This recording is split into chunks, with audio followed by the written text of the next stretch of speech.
Comment réussir sa famille? C'est une question. Nous voulons savoir quels sont les éléments à pouvoir mettre en place pour connaître la réussite dans sa famille. On voit partout dans le monde entier, il y a des problèmes de famille, il y a des problèmes dans des couples. Parce que il y a une maman, il y a un papa qui a raté peut-être quelque chose dans la vie de son enfant, peut-être dans la vie de son fils. Le but de ces messages, c'est de ramener les hommes et les femmes à savoir qu'il est possible de réussir dans sa famille. Bien aimé, nous devons faire attention avec nos enfants. Tu as peut-être 5 enfants, ou soit tu en as 4, tu aimes l'autre plus que l'autre. Bien aimé, sache que les jours que toi tu seras pris là, tu es en train de mettre cet enfant en danger. Les parents ont une grande responsabilité dans la gestion de la famille ou dans la réussite de la famille parce que les enfants ne dépendent que de parents. Que tu sois là ou pas, si ses frères ils veulent se venger contre lui à cause de l'amour que toi tu l'as montré, bien aimé, si toi tu montres l'amour à l'autre là, tu l'aimes pas parce que tu livres vers ses frères. Quand tu commences une dynastie, il est possible que ça réussisse. Même si tes parents ont échoué, et en Christ et Jésus, nous avons la victoire à tous égards. Ce qui veut dire qu'il est possible que le parent puisse échouer et que toi tu puisses réussir. Parce que tu t'es attaché au Seigneur et tu as mis certaines bases en place. Luc au chapitre 11, on va lire juste le verset 21. Je lis au nom de Jésus. Lorsqu'un homme fort et bien armé garde sa maison, ce qu'il possède est en sûreté. Mais si un plus fort que lui survient et le dompte, et il lui enlève toutes les armes dans lesquelles il s'est confié, il détruit ses dépouilles. On va lire 2 Samuel au chapitre 13, à partir du 1er jusqu'au 13e verset. Et puis on va lire le verset 28. Et puis après on lira le verset 38 et 39. On va faire une lecture compartimentée. Après cela, voici ce qui arriva. Absalom, fils de David, avait une sœur qui était belle et qui s'appelait Tamar. Et Amnon, fils de David, l'aimait. Amnon était tourmenté jusqu'à se rendre malade à cause de Tamar, sa sœur, car elle était vierge et il paraissait difficile à Amnon de faire sur elle la moindre tentative. Amnon avait un ami nommé Jonadab, fils de Chiméa, frère de David. Et Jonadab était un homme très habile. Il lui dit, pourquoi deviens-tu ainsi chaque matin plus maigre, toi, fils de roi? Ne veux-tu pas me le dire? Amnon lui dit, j'aime Tamar, sœur d'Absalom, mon frère. Jonadab lui dit, mets-toi au lit et fais le malade. Quand ton père viendra te voir, tu lui diras, permets à Tamar, ma sœur, de venir pour me donner à manger, qu'elle prépare un mets sous mes yeux, afin que je le voie et que je le prenne de sa main. Amnon se coucha et fit le malade. Le roi vint le voir. Et Amnon dit au roi, je t'ai pris que Tamar, ma sœur, vienne faire 2 gâteaux sous mes yeux et que je le mange de sa main. David envoya dire à Tamar, dans l'intérieur des appartements, va dans la maison d'Amnon, ton frère, et prépare-lui un mets. Verset 8. Tamar alla dans la maison d'Amnon, son frère, qui était couché. Elle prit de la pâte, la pétrit, préparant devant lui des gâteaux et le fit cuire. Prenant ensuite la poêle, et elle le versa devant lui, mais Amnon refusant de manger. Il dit, faites sortir tout le monde, et tout le monde sortit de chez lui. Alors Amnon dit à Tamar, apporte les mets dans la chambre, et que je le mange de ta main. Tamar prit les gâteaux qu'elle avait faits et le porta à Amnon, son frère, dans la chambre. Comme elle les lui présentait à manger, il la saisit et lui dit, viens, couche avec moi, ma sœur. Verset 12, on est là. Elle lui répondit, non mon frère, ne me déshonore pas, car on n'agit point ainsi en Israël. Ne commets pas cette infamie. Où irai-je, moi, avec ma honte, et toi, tu seras comme l'un des infamés en Israël. Verset 28. Absalom donna cet ordre à ses serviteurs. Faites attention quand le cœur d'Amnon sera égayé par le vin, et que je vous dirai, frappez Amnon. Alors tuez-les, ne craignez point, n'est-ce pas moi qui vous l'ordonne? Soyez fermes et montrez du courage. Verset 38 maintenant et 39. On est là. Absalom restant 3 ans à Guéshur, où il était allé, après avoir pris la fuite. 39. Le roi David cessant de poursuivre Absalom, car il était consolé de la mort d'Amnon. Chapitre 14 maintenant, s'il vous plaît. Chapitre 14. On va lire juste le verset 28. Absalom demeurant 2 ans à Jérusalem, sans voir la face du roi. Il fit demander à Joab pour l'envoyer vers le roi. Mais Joab ne voulut point venir auprès de lui. Il le fit demander une seconde fois, et Joab ne voulut point venir. Très bien. Chapitre 15 maintenant. Chapitre 15, on va commencer la lecture à partir du premier verset. Je commence. Après cela, Absalom se procura un char et des chevaux, et 50 hommes qui couraient devant lui. Il s'est levé de bon matin et se tenait au bord du chemin de la porte. Et chaque fois qu'un homme ayant une contestation s'est rendu vers le roi pour obtenir un jugement, Absalom l'appelait et disait: de quelle ville es-tu? Lorsqu'il avait répondu: je suis de telle tribu d'Israël, Absalom lui disait: vois, ta cause est bonne et juste, mais personne de chez le roi ne t'écoutera. Verset 4, on est là. Absalom disait: qui m'établira juge dans le pays? Tout homme qui aurait une contestation et une procès viendra à moi, et je lui ferai justice. Et quand quelqu'un s'approchait pour se prosterner devant lui, il lui tenait la main et le saisit et l'embrassait. On va lire maintenant le verset, juste le verset 13. Quelqu'un vint informer David et lui dit: le cœur des hommes d'Israël s'est tourné vers Absalom. Parole de l'Éternel, que Dieu vous bénisse. Comment réussir sa famille? C'est une question. Nous voulons savoir quels sont les éléments à pouvoir mettre en place pour connaître la réussite dans sa famille. Et lorsque nous parlons de la réussite, nous sommes en train de parler de le fruit d'un travail. Le fruit d'un travail, le résultat, ok, équitable, un résultat équilibré, un résultat qui mérite les acclamations lorsqu'un travail est bien fait. Mais il s'agit bien de la famille, et nous savons que notre Dieu, c'est le Dieu des familles. Dieu, c'est le Dieu des familles. Vous remarquerez, depuis les temps anciens, Dieu a toujours travaillé avec les familles. Une fois, il y avait quelqu'un, j'ai regardé une émission chrétienne à la télé, on pose la question à un pasteur, on lui dit: comment est-ce que toi, ton père avait commencé l'église, il était pasteur, et aujourd'hui c'est toi qui prends les bâtons de commandement. C'est quoi cette histoire-là? Est-ce qu'il faut obligatoirement qu'un père puisse laisser la place à son fils pour servir Dieu? Les gens, quand ils posent des questions, ils oublient que Dieu, c'est un Dieu des familles, le Dieu d'Abraham, d'Isaac et de Jacob. Et on oublie même, lorsqu'on parle de vaillants hommes de David, même Joab était l'enfant de sa sœur. Et on oublie certaines réalités qui sont rattachées à la parole de Dieu. Il faut bien lire la parole de Dieu. Dieu, c'est un Dieu des familles. Ce qui veut dire que la pensée de Dieu est que les parents, c'est-à-dire papa et maman, puissent se reproduire dans la vie de leurs enfants. Amen. Quand Dieu a appelé Abraham, le but de Dieu était qu'Abraham ait une descendance. Et cette descendance n'était pas seulement physique, c'est-à-dire qu'il ne fallait pas seulement voir Isaac, mais il fallait voir Israël après.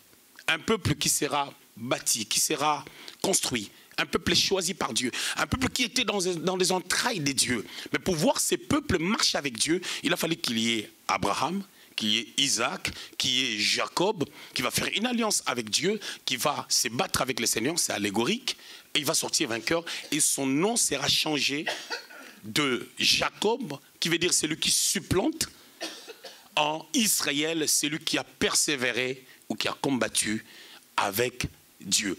L'objectif de Dieu était qu'il y ait dans des générations à venir un peuple qui sort de la foi qu'Abraham a pu avoir envers un Dieu invisible mais qui se manifeste au travers des hommes.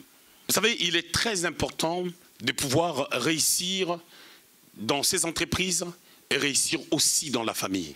Dans 1 Samuel au chapitre 8, on nous raconte une belle histoire où Israël, disons une histoire triste, excusez-moi. Israël est en train de demander un roi. Ils voulaient un roi. Pourquoi? Parce qu'ils n'ont jamais eu un roi. Pendant que Samuel marchait devant eux. Mais ils ont dit que tu es devenu vieux, bientôt tu vas mourir parce qu'il a appelé à tout le monde de naître et un jour de mourir. Mais tes enfants ne marchent pas selon tes traces. C'est-à-dire Samuel a réussi dans son ministère, mais il n'a pas réussi dans sa famille parce qu'aucun de ses enfants n'était comme lui. Dans 1 Samuel au chapitre 4, nous pouvons voir la mort d'Élie le sacrificateur et la mort de ses 2 enfants. Une race a disparu. La Bible ne nous dit pas qu'ici Élie avait d'autres enfants, mais nous savons qu'il avait Ophni et Phiné. Ces 2 étaient sacrificateurs et leur père était souverain sacrificateur, comme Aaron. Nous voyons lui-même partir et ces 2 enfants qui devaient perpétuer la grâce de Dieu partir aussi. Un échec total. Mais il y a quelqu'un qui a été greffé dans sa famille, je parle de Samuel, qui a pris les bâtons de commandement, il a commencé à conduire Israël. Nous allons remarquer des choses. Le deuxième point, j'avais dit, c'est quoi le but de ces messages? Le but de ces messages a 3 dimensions selon la pensée que le Seigneur a mis dans mon cœur. C'est de ramener les hommes et les femmes à savoir qu'il est possible de réussir dans sa famille. Il est possible de réussir dans sa famille. Ce qui veut dire que quand tu commences une dynastie, je parle de toi, il est possible que ça réussisse. Même si tes parents ont échoué, et en Christ et Jésus, nous avons la victoire à tous égards. Ce qui veut dire qu'il est possible que les parents puissent échouer et que toi tu puisses réussir. Parce que tu t'es attaché au Seigneur et tu as mis certaines bases en place. Deuxième point, quel est le but de cet enseignement? C'est pour dire que les parents ont une grande responsabilité dans la gestion de la famille. Les parents ont une grande responsabilité dans la gestion de la famille ou dans la réussite de la famille parce que les enfants ne dépendent que de parents, de ce qu'ils apprennent de parents. Le troisième et le dernier point, c'est pour dire aux gens que c'est encore possible de repartir avec de nouvelles bases, peu importe l'âge. C'est encore possible. Troisième point, avant que je commence à développer maintenant mon texte, pour qui ce message est utile? 5 vérités à dire. Premièrement, c'est pour des jeunes gens célibataires, qui pour eux, le mariage ou la famille, bâtir une famille est une réalité lointaine. Ce n'est pas pour aujourd'hui. J'ai 18 ans, j'ai 19 ans, j'ai 20 ans. Je ne pense pas me marier à 2019, à 2020. Mais je sais que c'est une réalité future. Mais comment s'en tenir? Comment faire en sorte que je puisse réussir ma famille dans le futur? 5 ans après, je vais commencer à fonder une famille. 10 ans après, 7 ans après, je vais commencer à fonder une famille. Qu'est-ce que je dois faire? Deuxièmement, c'est pour des jeunes mariés. Les gens qui viennent de se marier. 6 mois de mariage. Les jeunes mariés qui ont encore 1 année, 2 ans, 3 ans de mariage, c'est encore des jeunes mariés. Troisième point, cet enseignement est utile pour les anciens mariés, qui ont à partir de 7 ans et plus. Pour ces gens, j'aimerais seulement dire une chose, c'est encore possible de réparer les brèches, de réparer des choses qui sont cassées, de réparer des choses qui ne marchent pas pendant un temps. Mais c'est encore possible parce que tant que l'homme vit, il y a encore de l'espoir. Rapidement, 4e point. Cet enseignement est utile aussi pour des gens qui ont à partir d'un certain âge. Ils ont 45 et au-dessus. D'autres, ils ont 30 et au-dessus, mais célibataires. D'autres ont fait des enfants, 1 enfant, 2 enfants, 3. Et d'autres n'en ont pas. Qu'est-ce que ça peut nous apporter? On a peut-être fait un enfant, 2, parce qu'on avait un mariage qui n'a pas duré longtemps, parce qu'on avait juste une relation. On était peut-être dans le monde, une relation qui n'a pas duré, mais un enfant est là. Je voulais dire à ces gens-là, vous aurez un mariage récomposé demain. C'est la volonté de Dieu, où je dirais, Dieu est content de vous voir se remarier. Vous aurez un mariage récomposé et ça sera une famille récomposée. Peut-être que l'homme, à un certain âge, vous savez, lorsque l'homme a plus de 35 ans, il est difficile de voir un homme qui a 35 ans, qui a plus de 30 ans, qui a 40 ans, qui a 45 ans, qui n'a pas d'enfant. Et c'est très rare. Et vous rencontrerez des personnes qui ont 2, 3 enfants. Des fois, peut-être qu'il y a un enfant qui est aux États-Unis, il y a 2 autres qui sont, je ne sais pas, en France, et toi tu en as 2. Et des fois, pendant les vacances, ça vous fera une famille très nombreuse. Il y aura toi, si tu es une femme, Si tu es un homme, il y aura toi, il y aura la femme ou il y aura les maris, et il y aura 5 enfants. Et ça va vous faire 7, pendant que vous deux, vous n'avez pas encore eu d'enfants. Et si vous vous en faites 1 ou 2, ça sera une grande famille. Et pendant les vacances, des fois, pendant 2 mois, vous allez vous retrouver. Pendant 1 mois, vous allez vous retrouver ensemble. Comment gérer ces choses? Ce n'est pas toujours facile.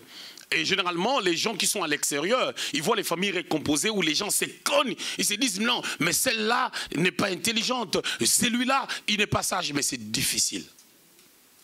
Et nous enseignons aussi pour ces genres de personnes. Amen. Le 5e et le dernier point, ça sera pour des célibataires qui ont plus de 60 ans. Comment réussir sa famille? Il s'agit de David, un homme que Dieu avait choisi, un homme que Dieu avait oint. Je crois qu'il y a des gens qui ont connu des exploits dans leur vie. C'est quand même impressionnant. Amen. Un homme a quasiment 17 ans. Il a reçu l'huile sur sa tête. Vous connaissez l'histoire. 1 Samuel au chapitre 16. 11 à 13, on l'a appelé. Il n'était pas là. Il n'était pas présent.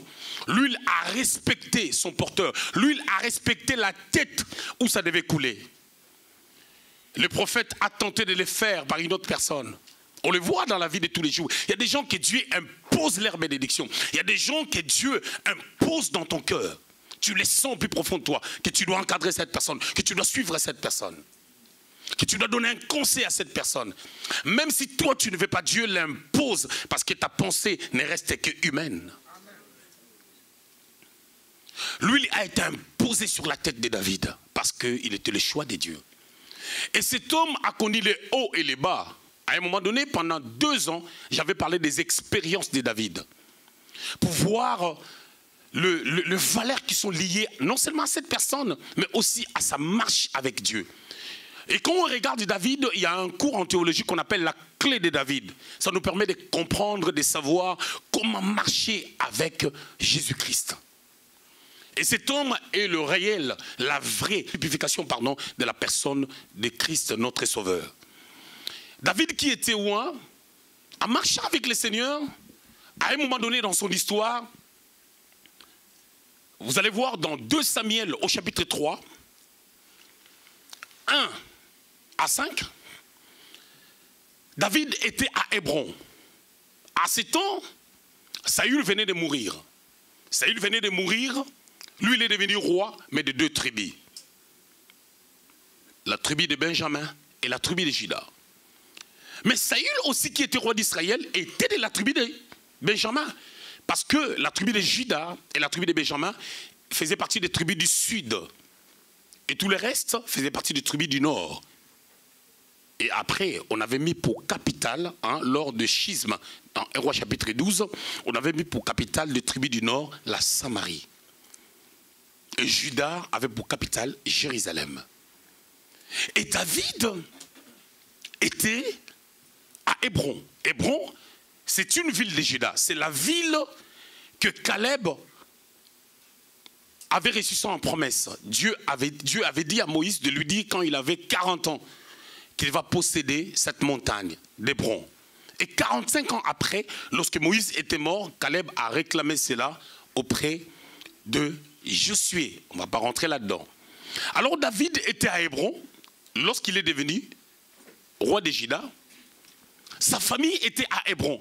Mais sauf que pendant ce temps, il y avait une grande guerre entre la maison de Saül et la maison de David. Pourquoi? Parce que Saül était mort. Mais sa famille était là. Et sa famille était en train de se battre pour garder la royauté. Il y avait un fils de Saül, Ishbosheth, qui était devenu roi pendant 2 ans. Mais David n'est devenu roi d'Israël que 7 ans après avoir devenu roi de Juda. Et pendant ces 7 ans, il s'est bataillé, il n'était pas tranquille. Il fallait se battre, mais la famille était à Hébron. C'est là où il a fait 6 enfants à Hébron. On peut lire ça dans 2 Samuel chapitre 3, versets 1 à 5. Il a fait 6 enfants. Et parmi ces 6 enfants, il y avait Absalom qui était le 3e et Amnon, qu'on vient de lire les textes, qui était le né de la famille. Et ils sont nés à Hébron. Et à cette époque où ils sont nés, les papas n'étaient pas là. Les papas n'étaient pas là et ils sont nés de mamans différentes. Et là, vous remarquez l'absence du père, comment ça peut jouer un rôle important. Bien aimé Seigneur, je conseille aux femmes qui ont 40 ans, 45 ans, 50 ans, 35 ans, qui ont des enfants, 30 ans qui ont des enfants, à désirer à se marier. Tu éduques très bien tes enfants, nous respectons cela. Tes enfants sont propres, tu prends soin de tes enfants. Nous pouvons le voir. Mais ça ne suffit pas. Les enfants ont des choses dans le cœur que les parents ne connaissent pas. Les enfants ont des choses dans le cœur qu'ils n'expliqueront jamais aux parents. Ils vont les expliquer que peut-être à un ami ou à un copain. Et beaucoup de jeunes filles vont vers les copains juste parce qu'il y a des choses qu'ils ne peuvent pas aborder avec la maman.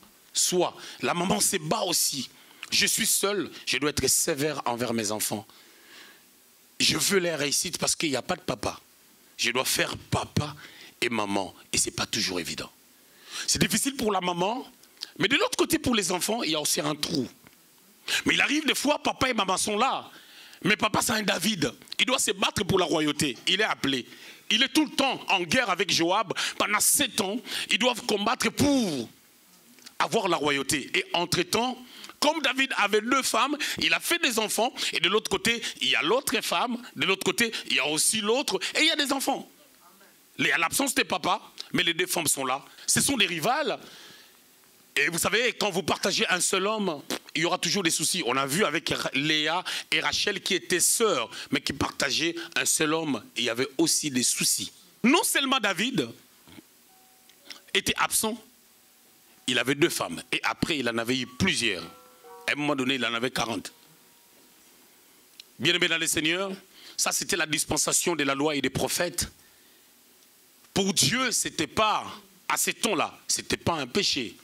Mais pour nous, qui sommes en Christ en ce jour, un homme est fait pour une seule femme, comme il en était au commencement. Jésus est venu afin de pouvoir remettre la pendule à l'heure, comme il en était au commencement avant la chute d'Adam et Ève. Adam pour Ève, Ève pour Adam. C'est à ce temps maintenant qu'Amnon est né, c'est à ce temps que Absalom était né. Parce que dans notre message, j'ai 3 personnages clés. Il y a David, il y a Amnon, l'aîné de la famille de David, et il y a Absalom. Absalom, l'homme le plus beau d'Israël, il avait beaucoup de cheveux, il s'est rasé une fois. Et il avait une beauté remarquable. Et cet homme qui était non seulement beau, et dans son caractère, on voit qu'il avait la ruse.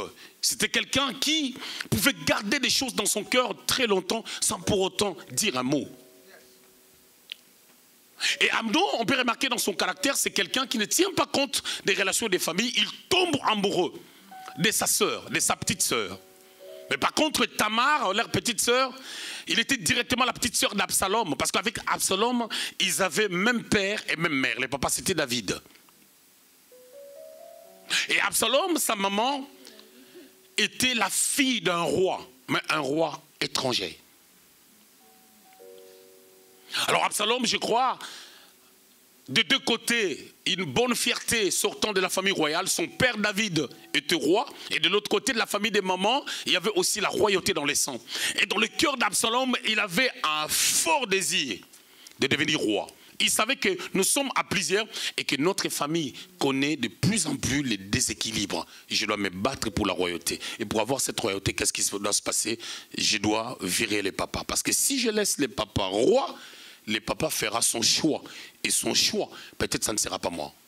Les enfants qui grandissent dans l'absence des papas, je ne peux pas me permettre de dire que ces enfants peuvent échouer. C'est faux, archi faux.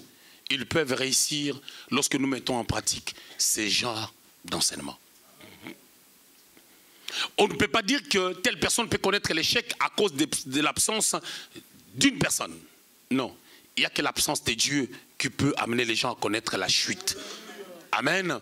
Je dirais aux personnes qui ont des enfants, où papa n'est pas présent pendant 7 ans, pendant 5 ans, pendant 6 ans, pendant les temps où tu es célibataire, il faut espérer à l'Éternel.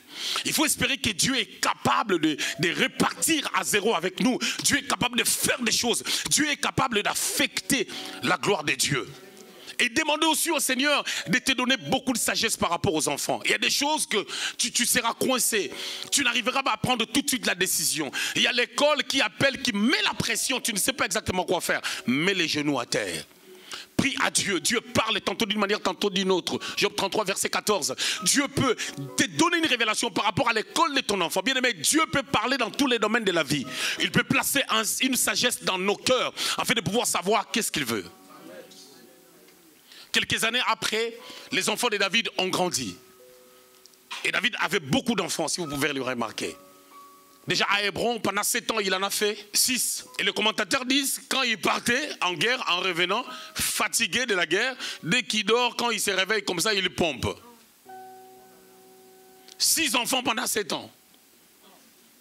Il revient de la guerre, avec la fatigue, là, il se jette sur les corps de quelqu'un. Il commence à manipuler tous les boutons. Après, l'enfant vient. Mais cet homme David était un homme de Dieu. Bien aimé les Seigneurs, le fait d'être un homme de Dieu, le fait d'être enfant de Dieu, le fait d'être porteur ou porteuse d'une grâce divine n'exclut pas ce que le diable peut faire pour chercher à détruire. Raison pour laquelle on a lu dans Luc au chapitre 11, je crois, au verset 21. On est en train de dire ceci. Quand un homme fort garde bien sa maison, il s'arme et il garde sa maison, tous ses biens seront en sûreté.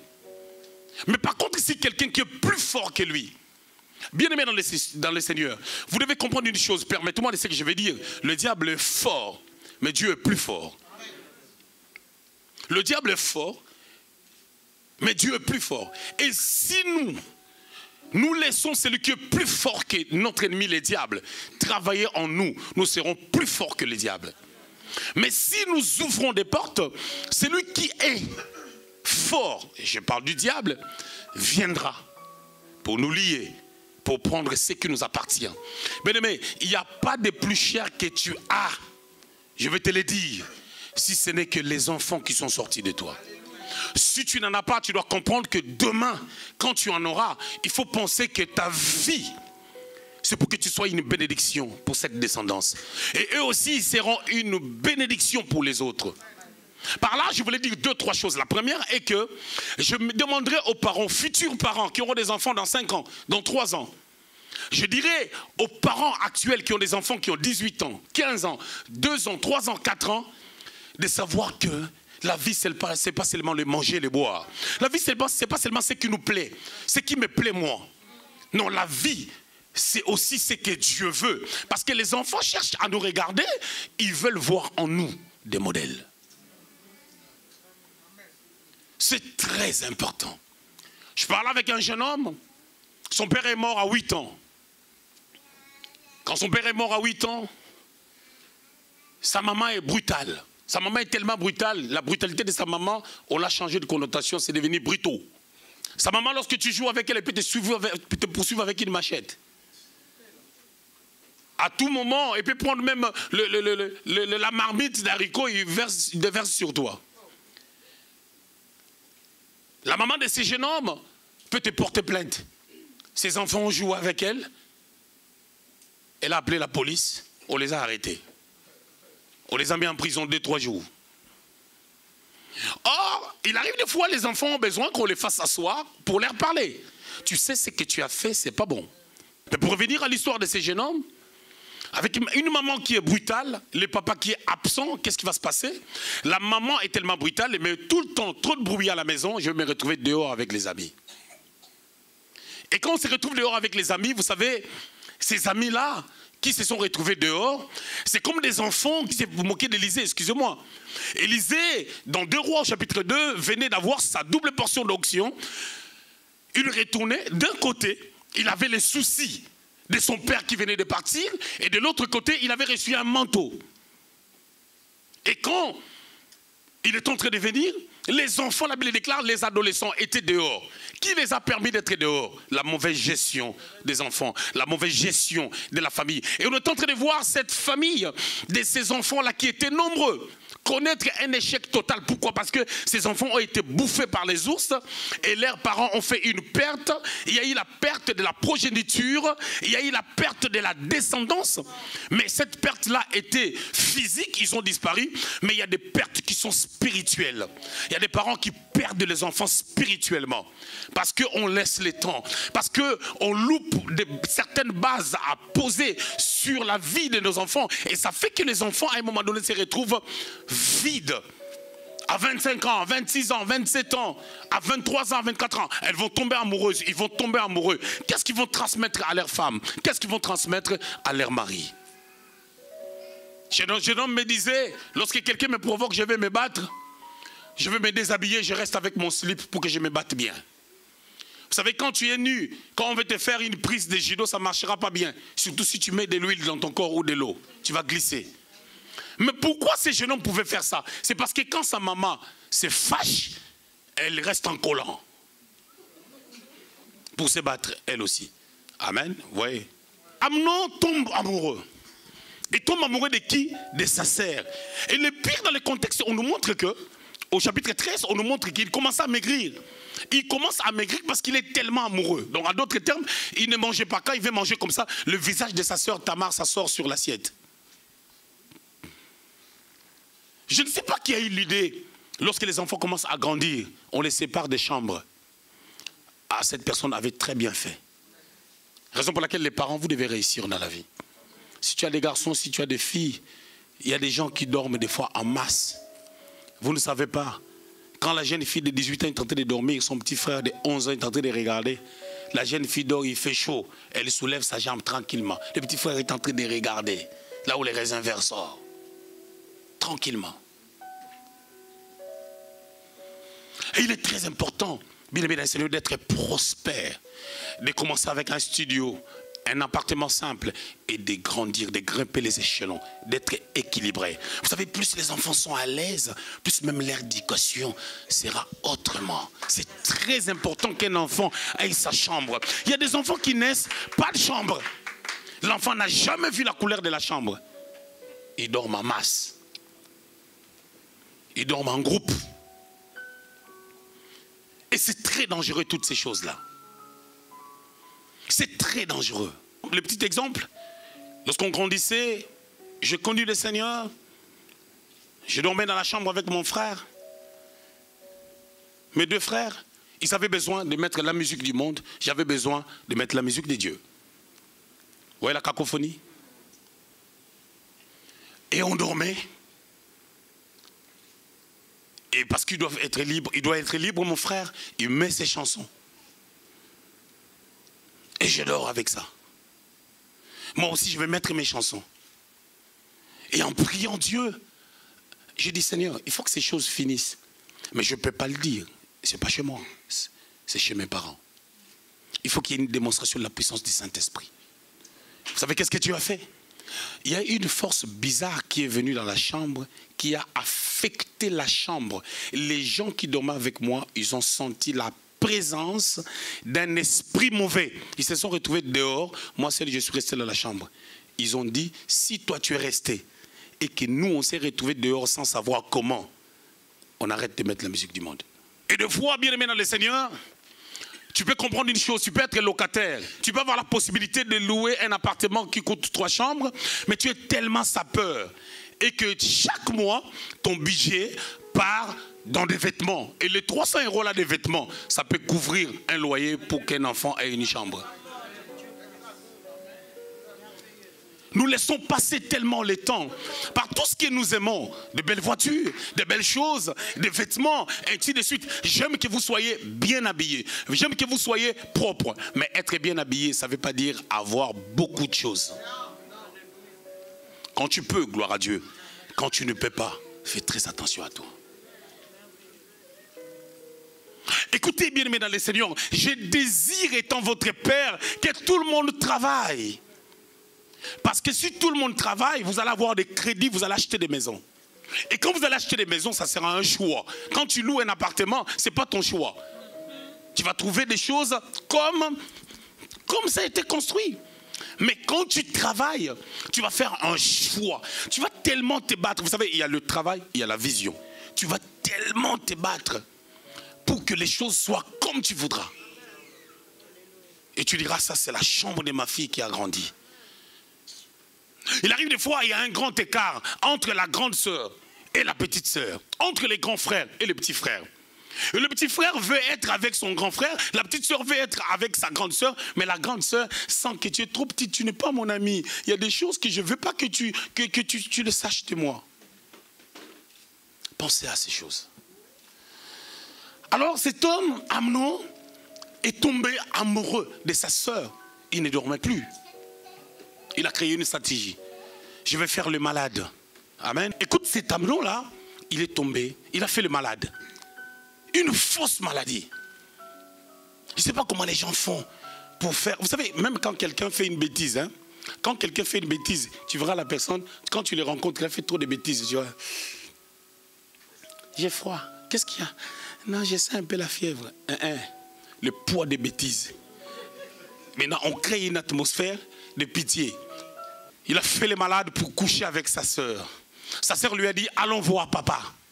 Parlez-en à papa, on est demi-frères. Peut-être que papa va ordonner cela. Il a violé sa sœur. Et son frère Absalom était au courant. Et Absalom, ça l'a tellement fait mal. Le problème d'Absalom et Amnon, c'est à quel niveau? On a lu dans les textes qu'Absalom, il n'a rien dit pendant 2 ans. Mais Absalom, pendant qu'il n'a rien dit, il est en train de voir la gestion de ces problèmes-là. Comment papa va gérer ces problèmes? La première des choses à retenir pour bien réussir sa famille, il faut savoir bien gérer des problèmes. Les problèmes, il y en aura toujours entre l'enfant X et Y. C'est inévitable.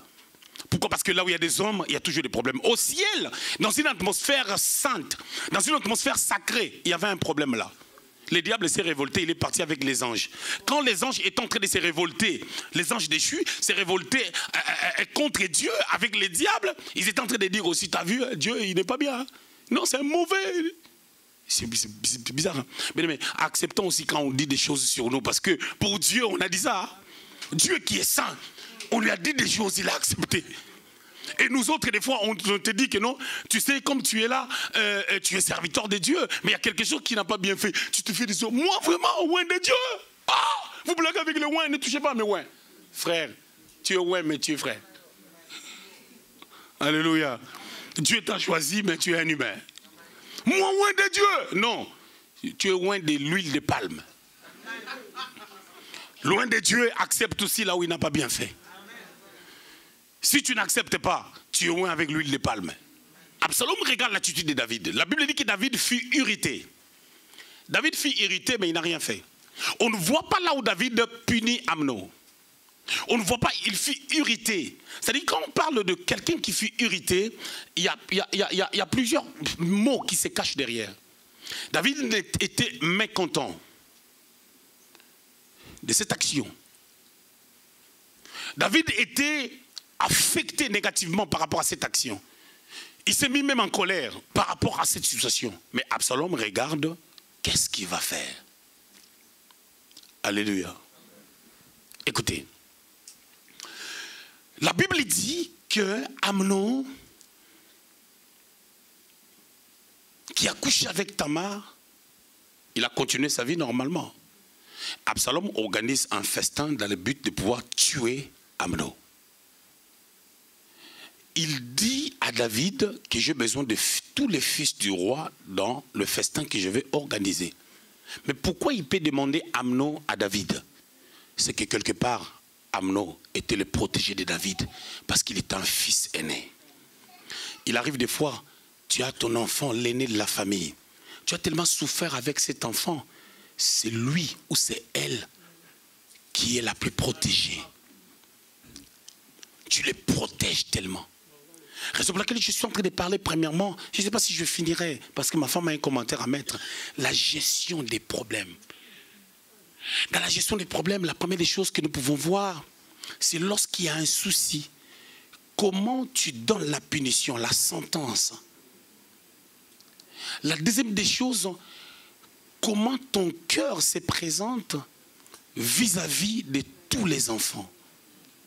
Il y a d'autres enfants qui sont blessés parce qu'ils sont moins aimés.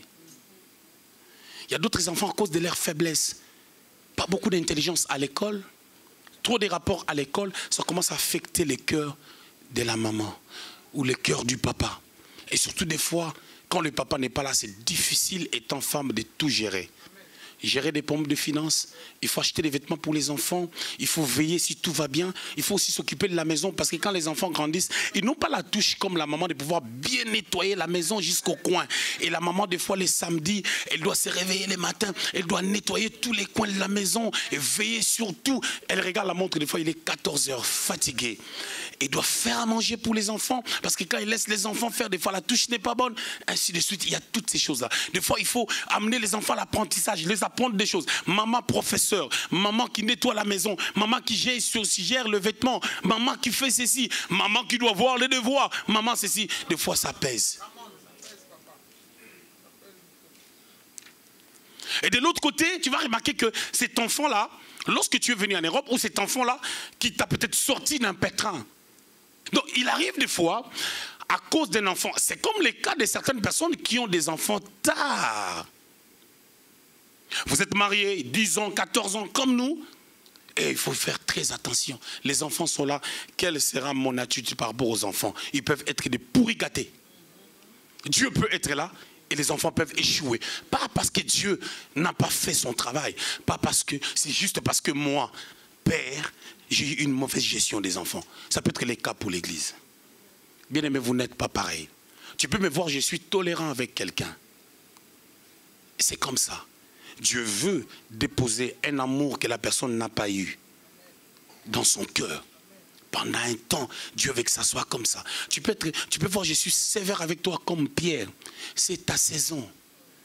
Jésus n'était pas sévère avec Jean comme pareil avec Pierre. Et quand nous avons la bonne compréhension de la parole et l'amour, nous allons comprendre que Dieu sait ce qu'il est en train de faire. L'homme de Dieu sait ce qu'il est en train de faire. Peut-être que si tu vois, je fais mal, prie pour moi, parce qu'on est une famille.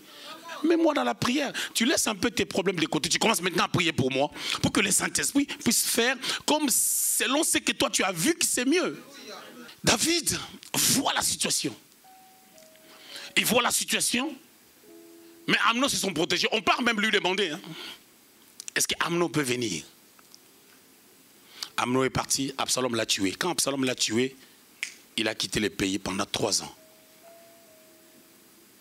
Il y a eu une histoire qui s'est passée. Joab s'est battu pour qu'Absalom puisse revenir. Quand Absalom est revenu, David était tellement dur envers lui. Pendant 2 ans, il n'a pas vu la face du roi. Ça fait 5 ans, il n'a jamais vu son papa. Le gars là, il est né à Hébron. Le papa n'était pas toujours là. Et quand il a grandi 5 ans après, 5 ans, pendant 5 ans, quand il a fait des bêtises, il n'a jamais vu le visage de son père. Il a le sang royal de 2 côtés. Sa mère est une étrangère. Qu'est-ce qu'il va parler avec sa maman? Et qu'est-ce que les gens vont lui dire pendant qu'il est à l'extérieur du pays? La méchanceté commence à remonter dans son cœur. La méchanceté commence à remonter dans son cœur. Il dit, je vais faire un coup. Lorsqu'il y a une mauvaise gestion, il y a seulement 2 points que j'ai développés. La mauvaise gestion et la façon de pouvoir donner l'amour aux enfants. Ça peut nous permettre, si on les fait bien, on aura une famille réussie. Si on les fait mal, on va connaître un échec dans la famille. C'est ce que David a connu. David est un homme de Dieu qui s'est battu pour amener Israël à une certaine qualité de vie. L'économie d'Israël, quand Saül était roi, était en dessert. Mais quand David a pris le pouvoir, il a mis de l'équilibre. Israël pouvait compter des richesses. Israël pouvait avoir la capacité de préparer des ustensiles pour que Salomon puisse bâtir les temples. C'est David qui avait préparé d'abord les choses. Mais vous allez remarquer que cet homme David, il y a eu des dégâts dans sa famille. Le viol, le meurtre, la rébellion dans la famille de cet homme roi qui a marché avec Dieu. Au chapitre 15, David arrive à dire, il n'y a point de salut pour nous, pour Absalom. Bien aimé, les enfants ne se ressemblent toujours pas. Chacun a son caractère. Il y a des enfants qui sont très calmes. Il y a des enfants qui sont turbulents.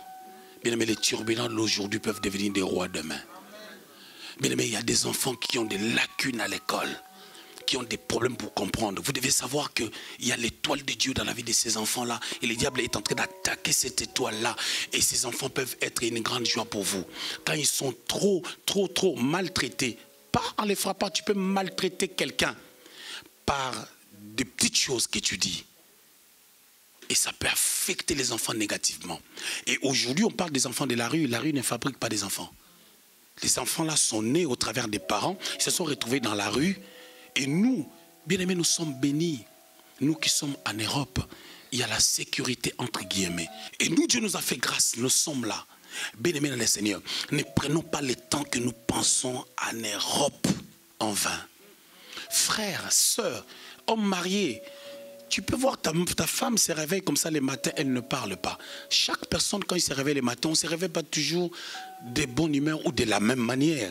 Bien, mais cherche à connaître ton partenaire. Cherche à connaître ton partenaire et vice-versa. C'est très important.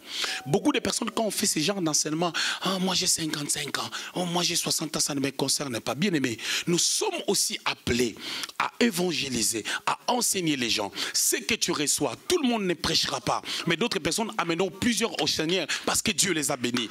Des fois par les conseils, des cousines, vous avez des nièces, des neveux qui ont besoin d'entendre ces choses. Quand vous allez leur épargner des dangers, Dieu vous bénira parce qu'un bienfait n'a jamais été par Dieu.